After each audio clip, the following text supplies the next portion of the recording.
Essa palestra eu já tinha falado uma vez no Juazeiro e eu tinha ela preparada, eu tive que modificar algumas coisas porque o público estava misto, então eu tenho uma parte que é mais elementar e uma parte também elementar, mas não tão elementar. Muito bem, eu vou começar com a motivação do que vou falar. E no livro que eu estava estudando, ele chama Desordem Térmica. Começa com um copo d'água, e se você olhar um copo d'água, ele é branquinho, está em repouso, aparentemente está todo mundo em paz, quer dizer, as moléculas ali não está havendo movimento. Mas, se você magnificar, se você olhar bem de perto, você vê uma série de moléculas se batendo umas nas outras, há uma interação entre as moléculas, a energia que faz com que elas se choquem umas nas outras, e eu botei aqui, é como se fosse todo mundo empacotado, uma multidão numa sala dessa, com medo, todo mundo fugindo, tem mais ou menos como as moléculas estão.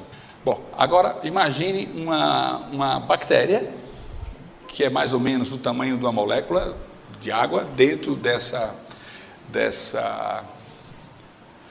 água. Se você olhar lá, você vê que a pobre da bactéria miserável está sendo chocada, sendo chutada, sendo puxada para um lado e para o outro, e esse efeito das moléculas batendo é o que eles chamam de movimento termal, que é o que vai dar a temperatura, a medida média desse movimento, dessa energia que move, vai ser a temperatura.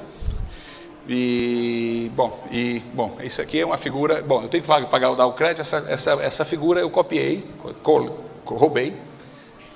eu emprestei do livro 1, 2, 3 Infinito, do George Gamow, eu acho que é Gamow.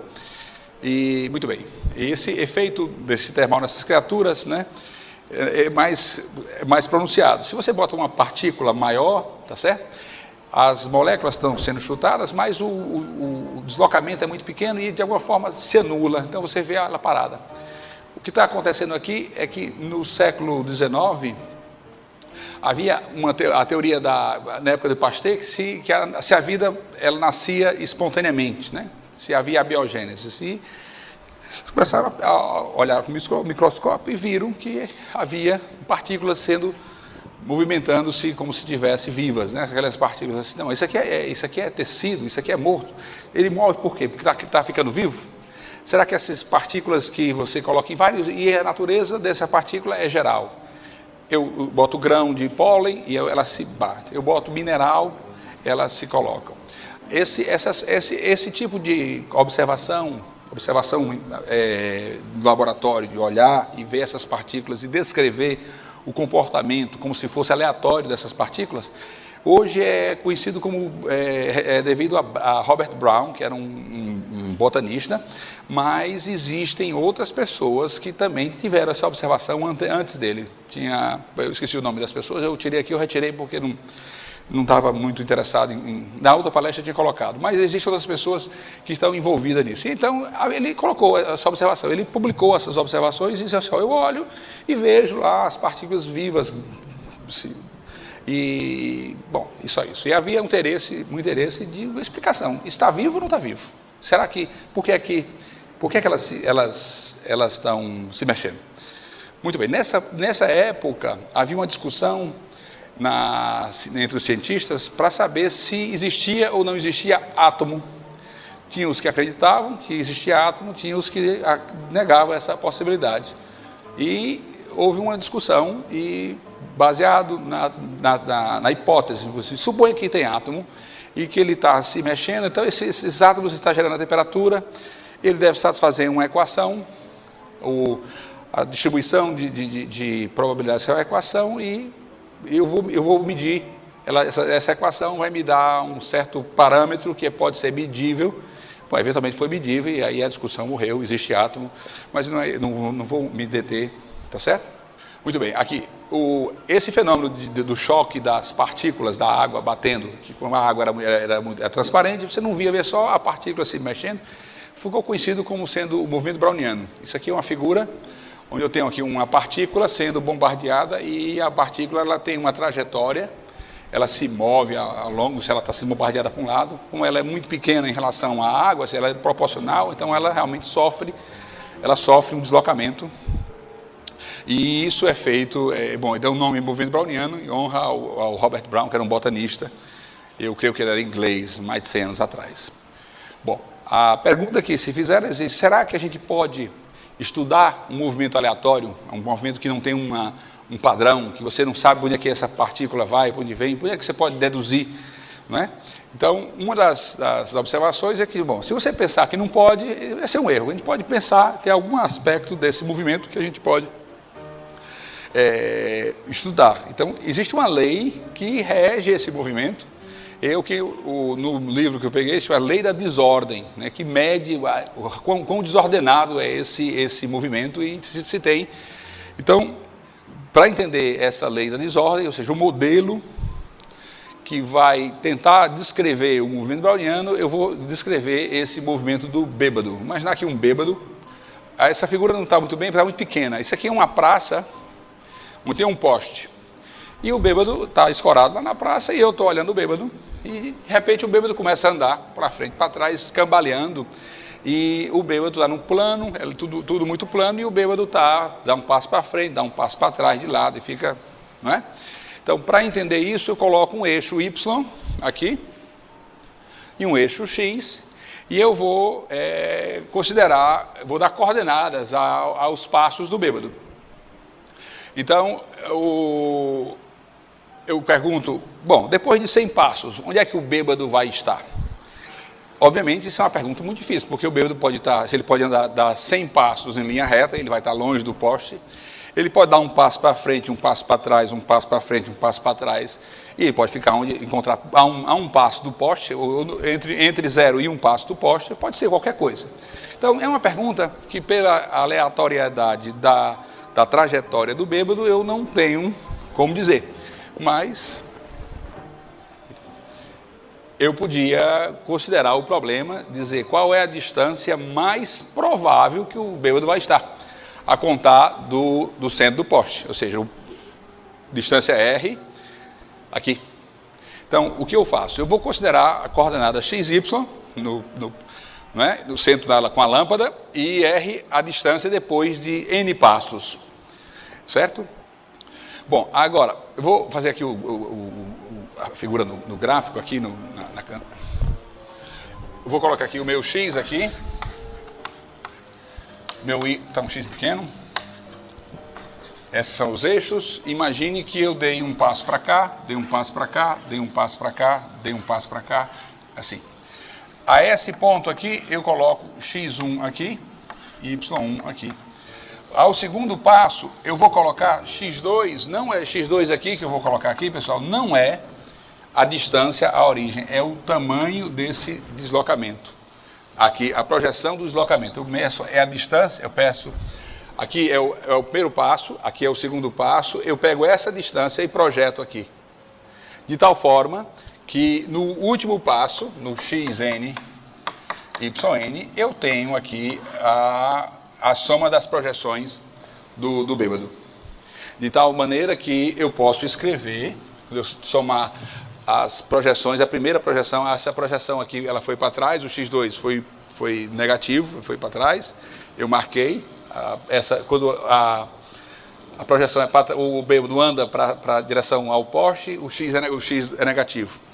De tal maneira que, depois de N passos, eu somei todas as projeções, uma após a outra, justapus, botei ela negativa, como se fosse uma soma vetorial, um após o outro, do X, e também coloco a projeção no eixo dos Y, de tal maneira que a distância daqui até aqui, de fato, vai ser a quantidade de essa distância aqui ao quadrado, mais essa distância aqui ao quadrado do final, que vai acontecer. Quando eu somar todos os incrementos no X e os incrementos no Y, eu posso, pelo teorema de Pitágoras, dizer que o quadrado da distância é igual a essa soma.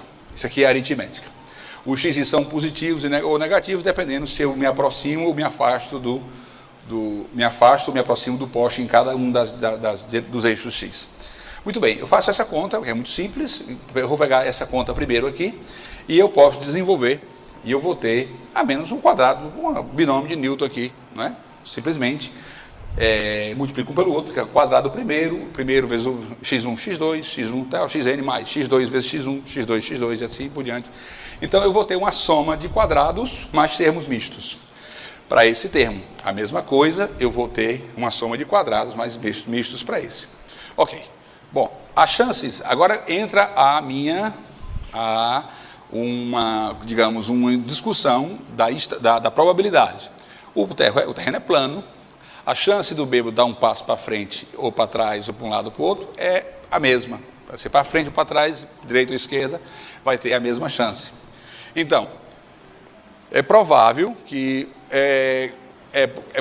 encontrar, para cada passo para frente eu tenho um passo para trás, provavelmente eu tenho um passo para trás. Eu posso assumir isso nas minhas contas, eu estou atrás de uma coisa provável, tá certo? Esse é o meu modelo. Então significa que para cada par x1, x e xj, eu vou ter um par que tem o mesmo valor, mas com sinal trocado. Ou seja, que eu dou um passo para frente, dou um passo para trás, e em média vai se anular os termos mistos. Então, aqui não é mais aritmética, aqui é o meu modelo estatístico, meu modelo de probabilidade, minha distribuição de probabilidade vai ser. Então, ele vai se cancelar, de tal forma que esse termo, aquele x1, x2, xn, aquele primeiro termo, x1 mais xn ao quadrado, os termos mistos desaparecem, fica só os quadrados, e eu escrevo isso como n vezes o deslocamento médio. X é o deslocamento médio no eixo do x, tá certo? A média das projeções do zigue-zague no eixo x. Muito bem, a mesma coisa acontece com o meu y, de tal forma que eu consigo reduzir aquele quadrado como uma soma de quadrados, e ele vai ser uma soma ny2, e isso eu chego à conclusão que a distância provável ao quadrado vai ser n vezes esse, de tal forma que r é a raiz de n vezes a raiz desse x1, x2. Muito bem, esse deslocamento médio aqui, se eu considerar que é aleatório, entre 0 e 90 graus, eu vou voltar para 45, de tal forma que o deslocamento médio é mais ou menos igual, e se eu der um passo de 1 metro, o bêbado tem um passo largo, não é? Esse x1, esse aqui vai virar 1, e portanto o r, o meu deslocamento médio depois de n passos é raiz de n. Eu estou basicamente tentando descrever o modelo que Einstein fez para deslocamento das partículas movida pelo calor. Essa aí né? Muito bem. Então, um bêbado, claro que há uma probabilidade maior de ele estar raiz de n. É claro que o bêbado pode não estar tão bêbado e ir para casa numa linha reta, pode ser que ele faça muitas coisas. Então, agora eu vou considerar muitos bêbados, todos eles agindo sobre a mesma lei. É claro que essa lei não é uma lei precisa, não é? Mas quanto mais bêbados eu posso colocar, mais chance, quando eu olhar esses bêbados todos olhando depois de n passos, eles vão estar em volta de uma região que tem raiz de n em torno do zero aqui. É o que vai acontecer, por exemplo, se você pegar um copo d'água e botar uma gota de tinta. A gota de tinta, a molécula da tinta, ela é bombardeada pela água e ela se comporta nesse modelo, mais ou menos. E como tem muitos, então eu vou ter... É claro que vai ter uma gotinha andando mais rápido, mas em média vai ter uma região em torno do ponto onde deu zero, e então vai ter a minha difusão. Essa é a equação, não é? Eu vou fazer uma aplicação que para mim é surpreendente. Deixa eu primeiro falar aqui uma coisa que eu acho impressionante. A gente cria uma medida de quilômetro de segundo e depois descobre que a luz anda 300 mil quilômetros por segundo. Eu acho que isso é preciso. Eu estou supondo que essa é a velocidade precisa da luz, não é quebrado.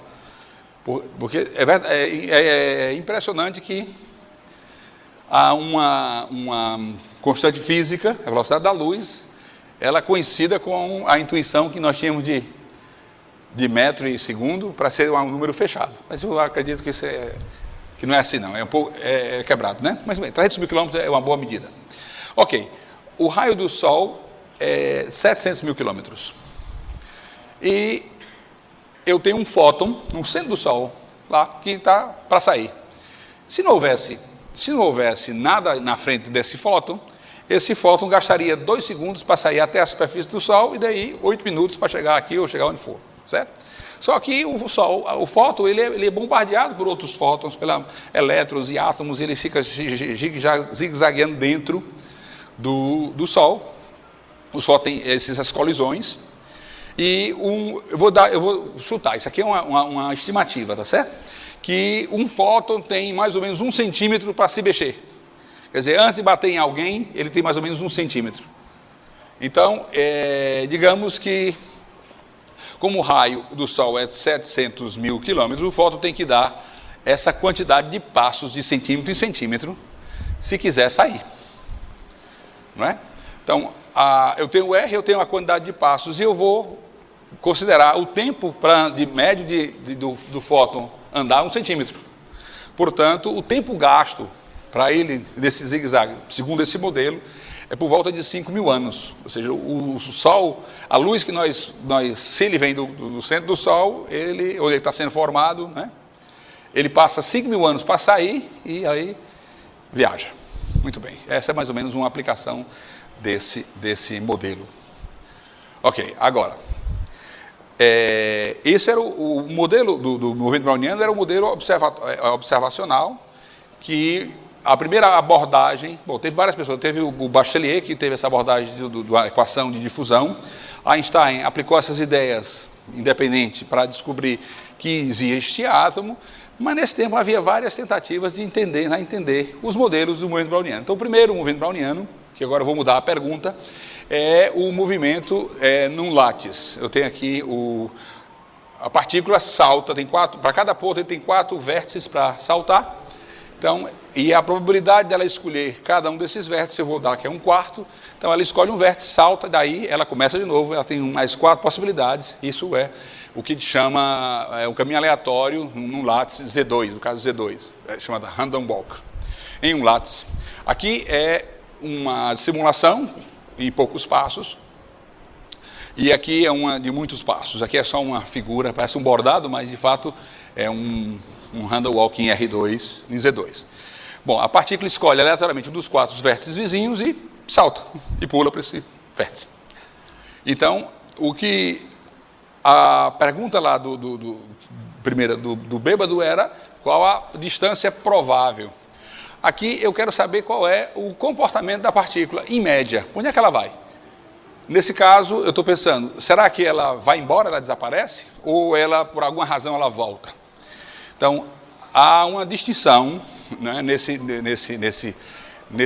random walk. A pergunta básica, a minha eu não ia fazer essa pergunta nunca, porque eu achava que não tinha o menor sentido, mas é saber se essa partículazinha, se ela está sempre sendo aqui em volta de um lugar, ou então ela vai embora, né? Eventualmente ela vai embora. E essa era a pergunta que fiz. Muito bem. Então, a pergunta natural é, depois de N passos, onde é que ela vai? Bom, eu vou repetir, mas eu não tenho essa intuição de esperar que a partícula volte, certo? Já que o movimento é homogêneo, imaginar que o bêbado, o passo próximo do bêbado, ele não depende dos passos que ele deu, que ele está bêbado. Então, se eu boto, a partir de N passos ele está aqui, a distância raiz de N, eu posso zerar o relógio e começar a minha contagem para cá. Então, há uma possibilidade dele também estar aqui. Ou estar aqui, numa região aqui de N passos, aqui assim. Não é? Depois de N passos daqui. Ou seja, como é homogêneo, se o bêbado vai, o bêbado volta. Quem lembra tinha uma propaganda da Brastemp. Isso era na minha época, que a Brastemp era a máquina de lavar melhor que existia. Então aparecia uma pessoa falando da máquina dela que não era Brastemp, e a máquina passa, pulando aqui, ela vai, mas volta, aí a bicha voltava. E mais ou menos o que acontece aqui. Então, o que se espera é que, como é homogêneo, se eu vou para lá, se eu espero o tempo suficiente, nós estamos agora falando em tempo, que nós temos para sempre, certo? Aqui é teórico, então o tempo é para sempre. Então se espera que ela visite uma região da origem, não é? Ou que ela visite os vértices. Mas em 1921, Polya, descobriu que o comportamento do caminho aleatório depende da dimensão. Se a dimensão for 2 ou 1, ou seja, se o caminho aleatório for na reta ou no plano, ela sempre volta. Ela visita cada vértice infinitas vezes com probabilidade 1 ao tempo à vontade. Ou seja, se você considerar, fixa um vértice, eu vou considerar que xt é a posição no tempo t da minha partícula. Ela começou aqui num pontinho aqui chamado x0 igual a x, e ela saiu zigue-zagueando, e eu fixo esse vértice aqui. Então, a probabilidade que xt para algum t é igual a esse p para ti, esse p, ti uma sequência, t1 menor do que t2, uma subsequência a probabilidade desse conjunto é 1. Se a dimensão for 1 e 2, e se a dimensão for 3 ou 4 ou 5, então a probabilidade é finita, é menor que 1, mas a chance é que ele vai embora e não visite mais. Ou seja, ele visita finitas vezes o vértice, pode ser até nenhuma vez, e desaparece. Então, depende da dimensão. Então, ficou um problema curioso, porque aparentemente é homogêneo. O espaço R3, ali o látice em R3, ali em Z3, é homogêneo, mas há muito espaço, muito tempo para a partícula ir. Muito bem. Aqui eu coloquei eu peguei aqui saindo aqui em R3, e ele chegou aqui, e depois de 100 mil passos, a probabilidade de voltar à origem é essa, aproximadamente 0,34, isso aqui no modelo distribuição, a distribuição gaussiana mesmo, nós temos aqui, que é o que nós temos, a probabilidade é homogênea, certo? É isso. Isso é só para um exercício, é só simulação. Muito bem. Agora, em vez de considerarmos caminhos ao longo de látices, ligando o vértice, vamos considerar um processo onde o látice está cada vez mais denso até passar um processo contínuo.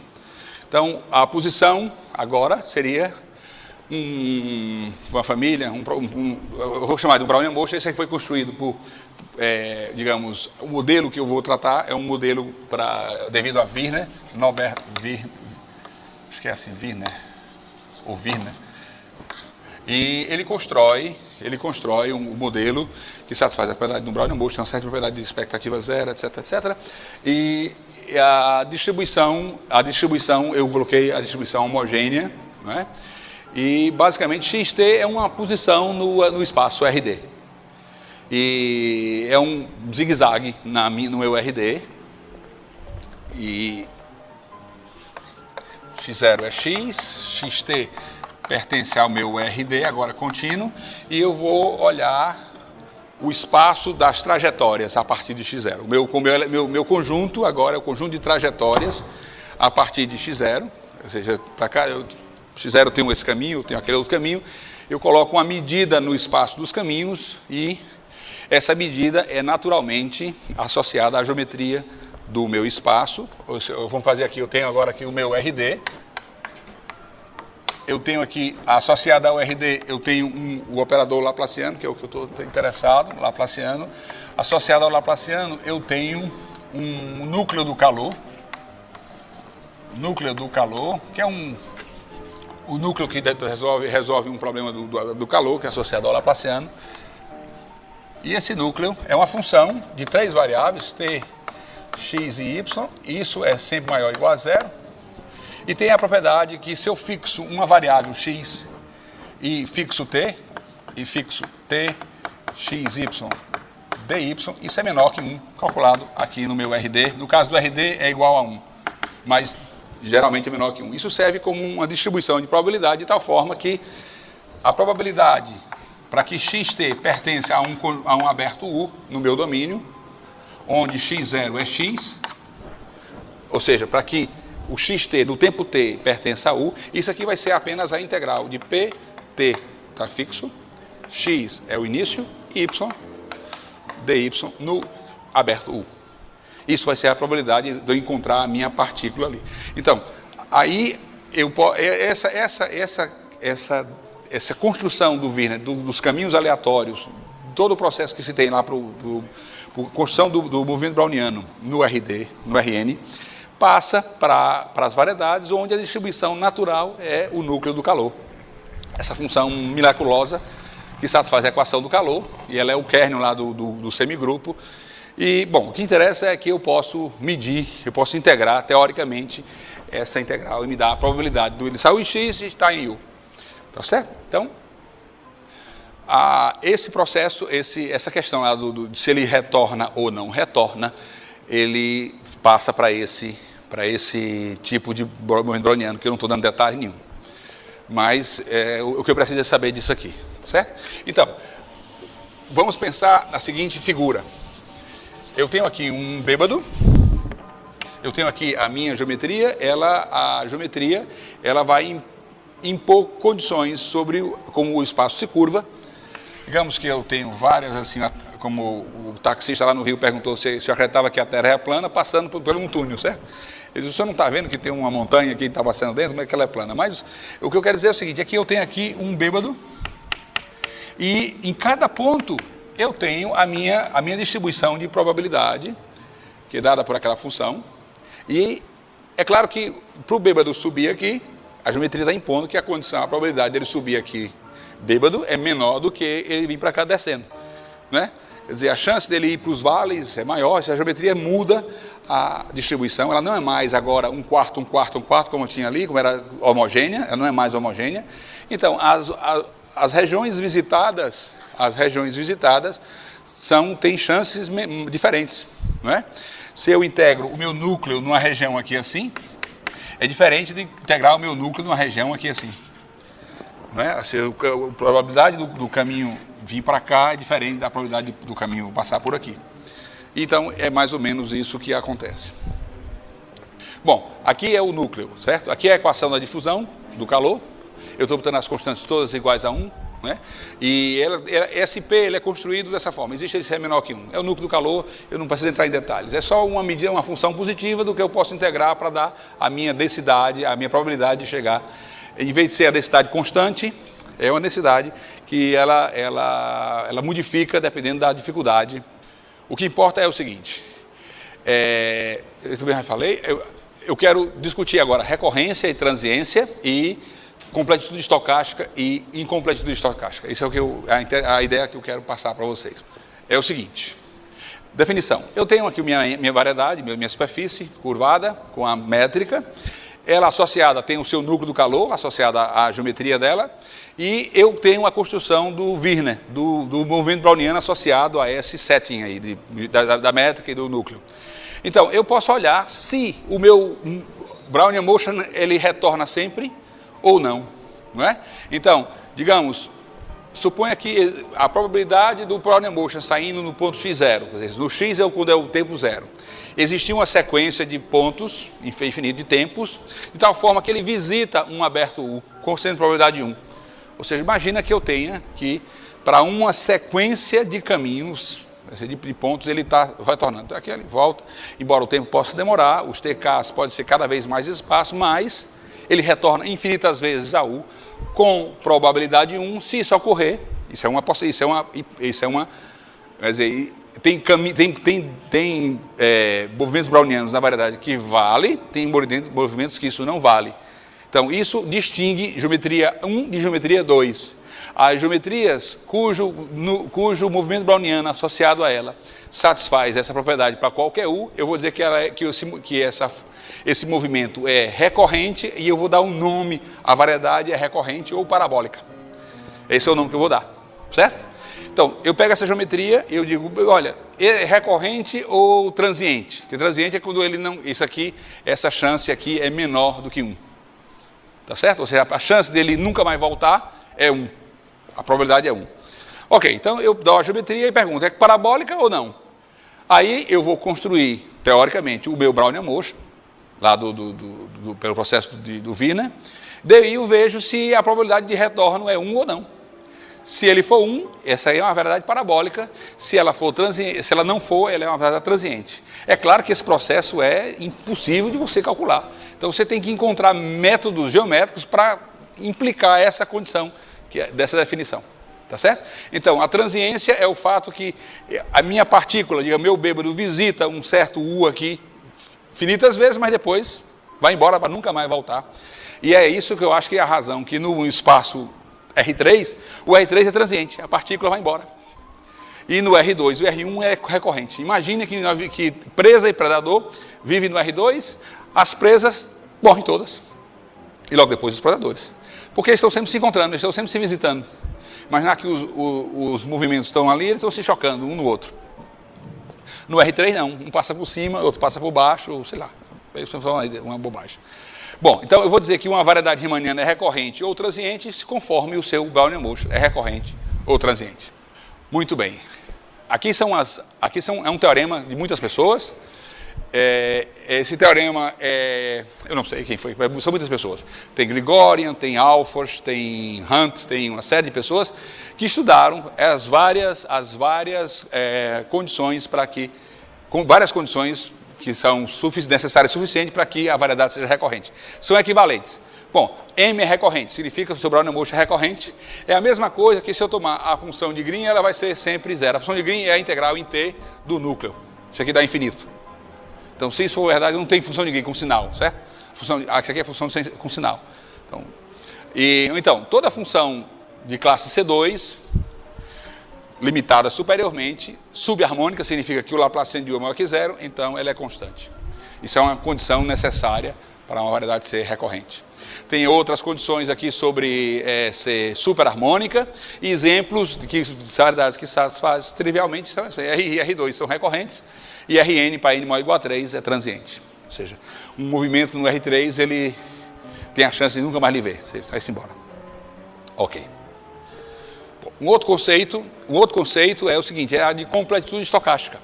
Observe que isso aqui é a probabilidade do meu processo que começou em X e está em M, no state space, onde o movimento está acontecendo, ser encontrado no tempo T. Essa aqui é a probabilidade, imaginar que eu saí aqui no X0, eu saí aqui X0 igual a meu X, eu saí zigue-zagueando, e no tempo T eu ainda encontro o XT na minha variedade M. Essa é a probabilidade. Então, eu vou dizer, se a minha variedade tiver se a integral do núcleo for igual a 1, eu digo que ela é estocasticamente completa. Ou seja, o processo estocástico é completo, ele sempre existe, ele sempre está ali. Não é? O Rn ela é estocasticamente completa, o espaço hiperbólico é estocasticamente completa. Mesmo que seja geodesicamente completa. Você vai para infinito em cima da superfície e a minha variedade ela pode não ser. Isso é surpreendente. Foi um exemplo feito por Azencourt, primeiro exemplo, de uma variedade geodesicamente completa. Significa que não tem fronteira, para todas as direções você pode passar geodésicas para sempre. E, no entanto, o meu processo ele tem a probabilidade positiva de não ser encontrado sem nenhuma absorção. Ele vai para infinito muito rápido. Obviamente, isso na natureza não existe, porque isso aí seria mais rápido do que a velocidade da luz. Vai embora. A velocidade infinita. Ele desaparece. Exemplos de superfícies que isso aqui é menor que 1. Existem superfícies mínimas, essas bolhas de sabão completas. Tem as construções de superfícies mínimas dentro de limitadas. É um milagre, a superfície ela se enrosca, ela se cruza, mas elas são limitadas e essas superfícies e também tem cilindricamente limitadas, são estocasticamente incompletas. Ela é um milagre. Muito bem. Então, quando a gente estuda a geometria riemanniana e quer estudar esse ponto de vista estocástico, as questões que nós estamos interessados é quais são os critérios de geometria que você garante que a variedade é recorrente ou parabólica, transiente ou hiperbólica, ou estocasticamente completa e incompleta. Tinha aquele teorema lá que eu apresentei, que era um teorema que era do ponto de vista analítico. Você tinha que saber se uma função harmônica limitada é constante ou não, se a função de Green é infinita ou não. Então, para você estudar geometria, a gente pega as variedades mais simples. As variedades mais simples para você estudar esses conceitos é chamado modelos. Eu tenho aqui um RN, isso aqui, pessoal, é um cone. De fato, isso aqui é um cilindro, onde eu colapso eu tenho aqui um cilindro que eu colapso a ponta. Isso aqui, originalmente, é isso. um Sn menos 1 vezes R infinito, tem fronteira aqui, e aqui eu colapso suavemente. Então, aqui, tecnicamente isso é falso, né? Tem aqui uma relação de equivalência para colapsar a origem, mas eu não vou colocar. Então, é um cilindro onde eu colapsei a origem e o resto ficou aberto, certo? Então, eu tenho basicamente isso com um bico arredondado aqui. E agora eu coloco uma métrica que ela tem uma direção T2, ou seja, ela mede os vetores na direção T, e aqui são os vetores angulares, mas são modificados. Geometricamente, o que eu estou fazendo aí é o seguinte, eu estou fazendo é como se fosse uma superfície de revolução. Tudo simétrico aqui, ou seja, meu Deus, eu comecei a... Ou seja, nessa direção aqui é a direção origem, aqui é tempo T, aqui é a distância T ou distância R, a linha CR, para não confundir com o tempo do Brownian Motion, e a geometria aqui é ds2, é dθ2, que é da esfera, mas modificado por esse fator F2. Dependendo da função, ela cria cintura ou não cintura, ou seja, é um cone mesmo, só que eu tenho acinturado, e a cintura cresce ou não cresce de acordo com a função F. Aqui a função F, ela mexe aqui nessa cintura. Por exemplo, o próprio Rn, ele é considerado um modelo, a função, se eu considero F igual a simplesmente T, me dá o cone, me dá o Rn deitado, flechado. O R2 é o plano, certo? Esse é o R2. Se eu coloco o seno hiperbólico, essa métrica aqui me dá o espaço hiperbólico, e se eu coloco o seno de T, no caso aqui não seria zero infinito, seria 0π, ela fecha e vira a esfera. Então, são exemplos de modelos. Quando eu pego funções outras, essas funções f, elas têm que ter uma condição especial na origem que eu não coloquei para não ficar enchendo a paciência. Ela tem que ser zero na origem para fechar, ela tem que ser uma série de condições na origem. Mas fora daqui, é uma função positiva e são esses modelos. Mas esses modelos são mais fáceis de estudar porque, de fato, a geometria delas estão a menos de homotetias aqui na esfera, elas dependem muito da direção radial, direção T, né? Muito bem. Agora, eu vou colocar esses dados aqui, pessoal, porque é importante porque eu vou falar. Eu tenho aqui um modelo, eu vou fazer aqui um modelo, está aqui, esse meu modelo está aqui, ele, e eu vou considerar a bola centrada na origem de raio R. Isso significa o seguinte, eu ando R aqui e corto. Então, essa cuia de chimarrão aqui é uma bola centrada na origem de raio R. A bola maior... A bola centrada na origem de raio R é essa bola maior. A fronteira da bola é essa curva aqui. Na verdade, ele esse Sn-1 aqui, modificado. Então, para calcular o volume dessa bola, é muito simples. É uma constante que depende do volume da bola, no Rn. Isso é uma constante, isso não me interessa. Mas, basicamente, eu integro a função f, n-1, de 0 a r. Esse é o volume da bola. E o volume da fronteira dessa bola é apenas a constante Fn-1 de R, que é justamente o raio, o F de T é o raio dessa bolinha aqui, do Sn aqui. O F de T é essa distância, é isso aqui, que eu diminui e aumentei. À medida que eu subo, ele cresce, ou seja, a bola, ela dilata ou não dilata, a certa altura, depende do F de T.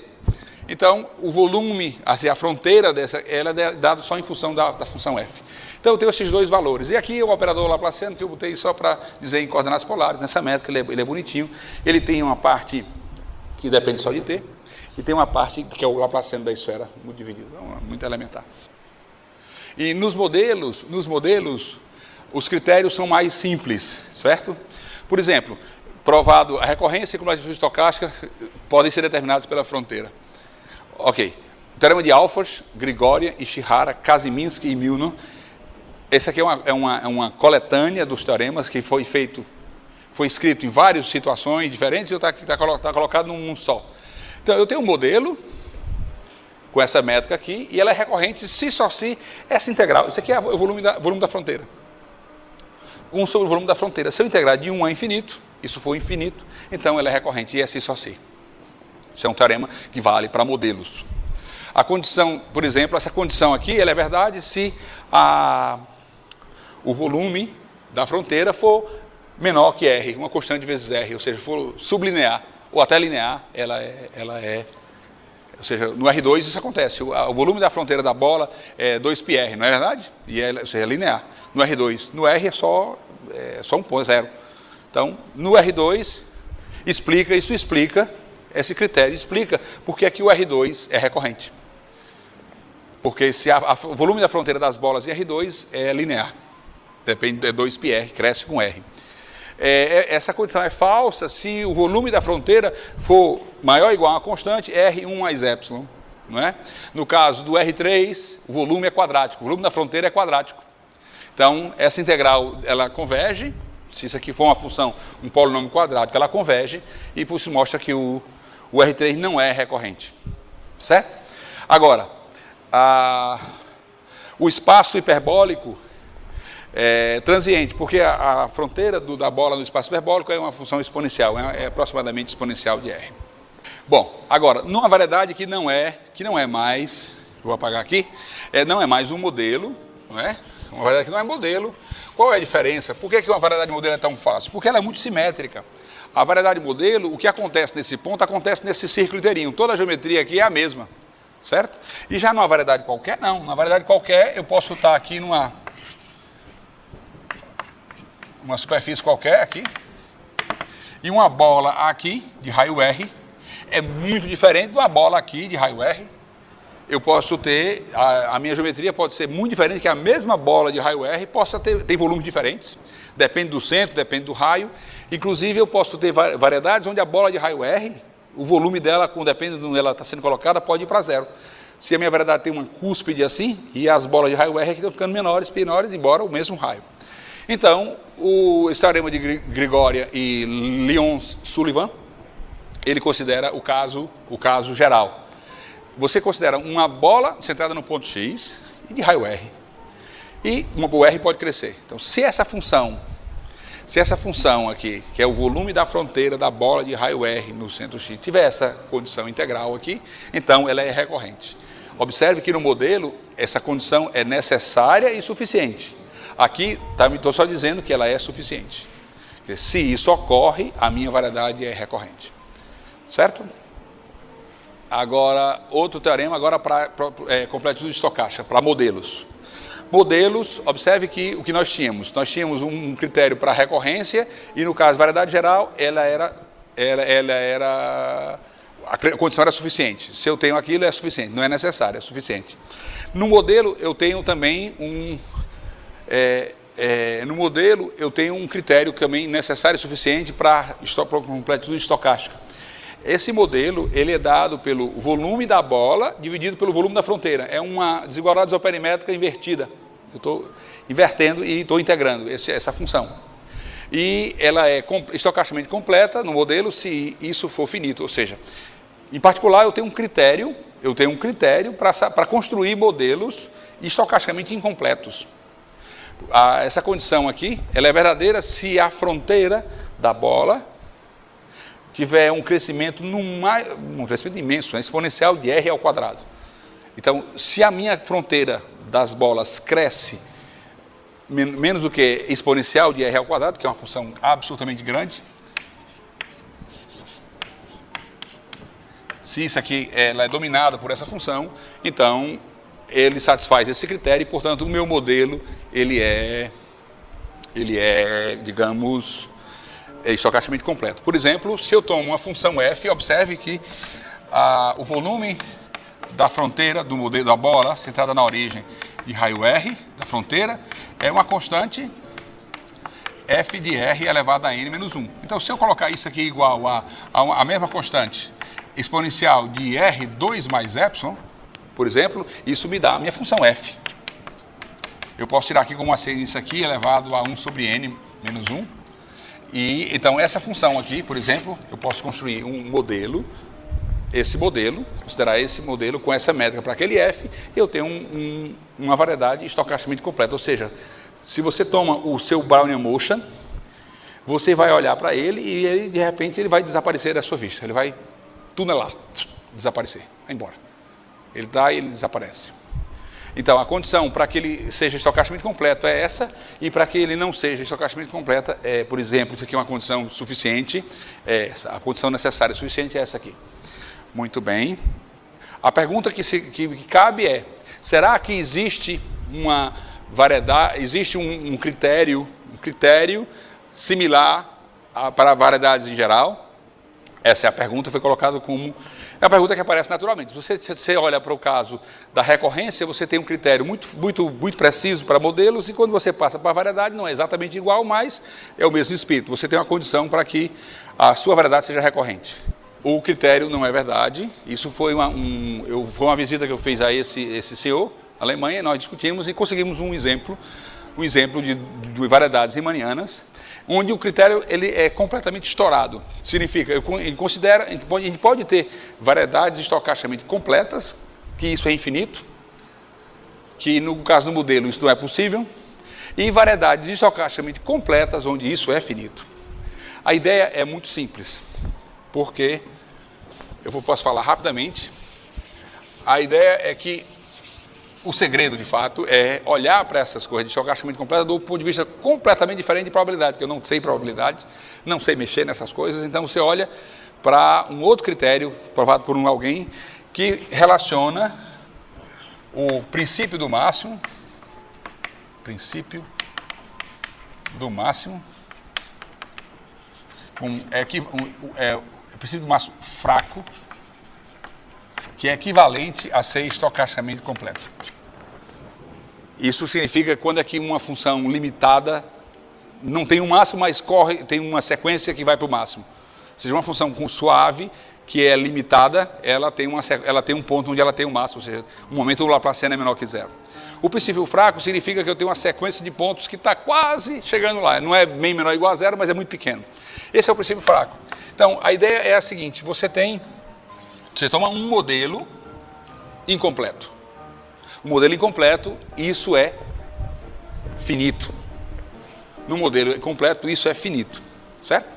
E o que acontece? O que é que vale? Se o seu modelo é completo e isso é finito, significa que a taxa de crescimento do denominador é muito grande em relação a essa, de tal forma que anula o crescimento do volume, para isso ser uma função que convija.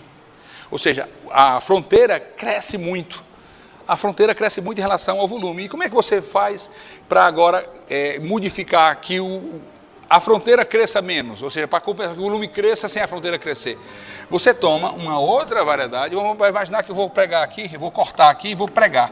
Gosto de pregar, duas variedades, a bola, isso aqui é uma coisa finita, não importa, um candelabro. Um candelabro daqueles quem já participou do Hanukkah aqui? Ninguém, não é? Aquelas velas é uma festa judia. Você tem aqui uma vela,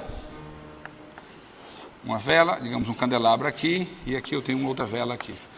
A vela é interessante porque você pode, sem dúvida, crescer o volume da vela sem crescer a fronteira. Ou seja, se você bota uma vela bem grande, a fronteira aqui é a mesma aqui.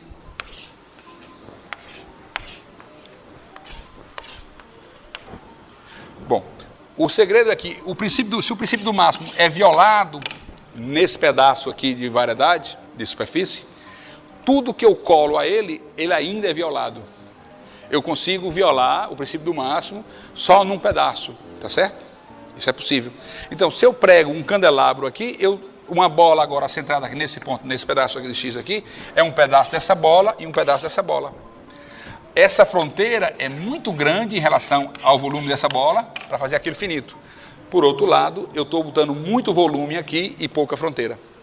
Então, em algum momento aqui eu faço uma árvore, quebro de novo em outro candelabro, em mais candelabros e mais candelabros, e eu vou compensando. A ideia é que agora as bolas nessa soma de duas variedades é um pedaço de uma e um pedaço da outra, e essa outra que eu estou acrescentando aqui, os volumes são grandes e as fronteiras são pequenas. Então, eu estou incrementando essa parte interior aqui, mantendo ainda a incompletitude. Bom, se eu coloco aquele teorema, observe que o teorema do Sullivan era que se o volume da fronteira cresce pouco, isso era finito, então ela era recorrente. Aqui ele considera agora a bola, o volume da bola. O volume da bola ele é um pouco mais fraco do que a fronteira. É curioso. Dá uma condição sobre a fronteira, você contém controle sobre o volume que você integra. Mas dá o volume sobre o volume, você não tem muito controle sobre a fronteira.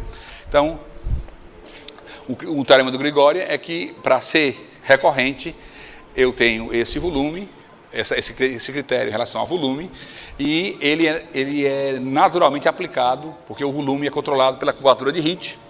Então, bom, no caso aqui, o corolário é esse teorema de Cheng-Yao, que diz que se o volume cresce quadraticamente, então ela é recorrente. Tem um corolário muito interessante desse resultado aqui, que é simples, mas ninguém observou.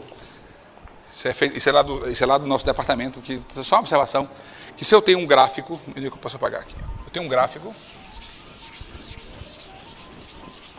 imagina que eu tenho uma função f do R2 na reta, função qualquer.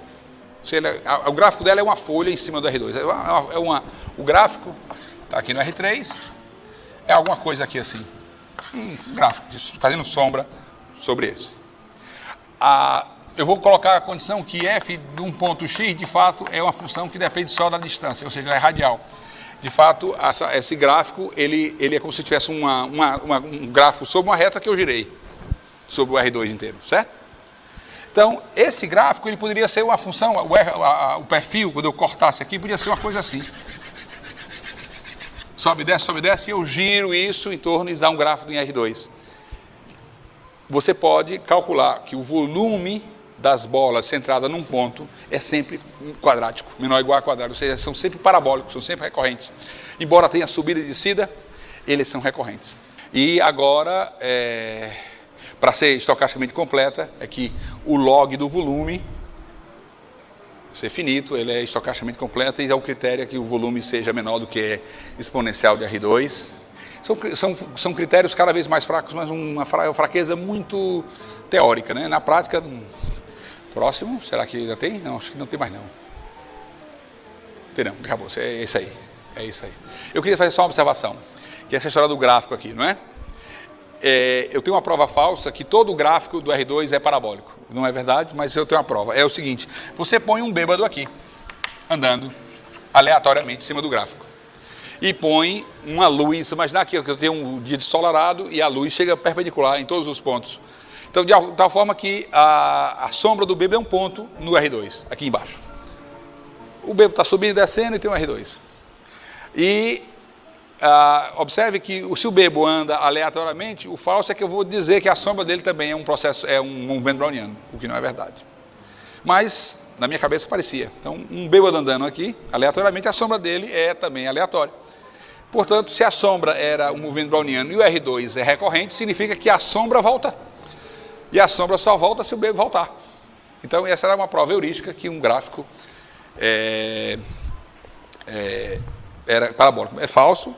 A condição da falsidade é que a mudança angular do gráfico é muito grande. Mas pode acontecer, eu não fiz, mas pode acontecer que as condições para que a sombra seja um movimento browniano é justamente que essa movimento angular não seja tão grande. E aí seria uma observação, um teorema. Assim, o gráfico S não é si só si, porque o bêbado sempre você usa a recorrência do R2. Muito bem, é isso. Muito obrigado.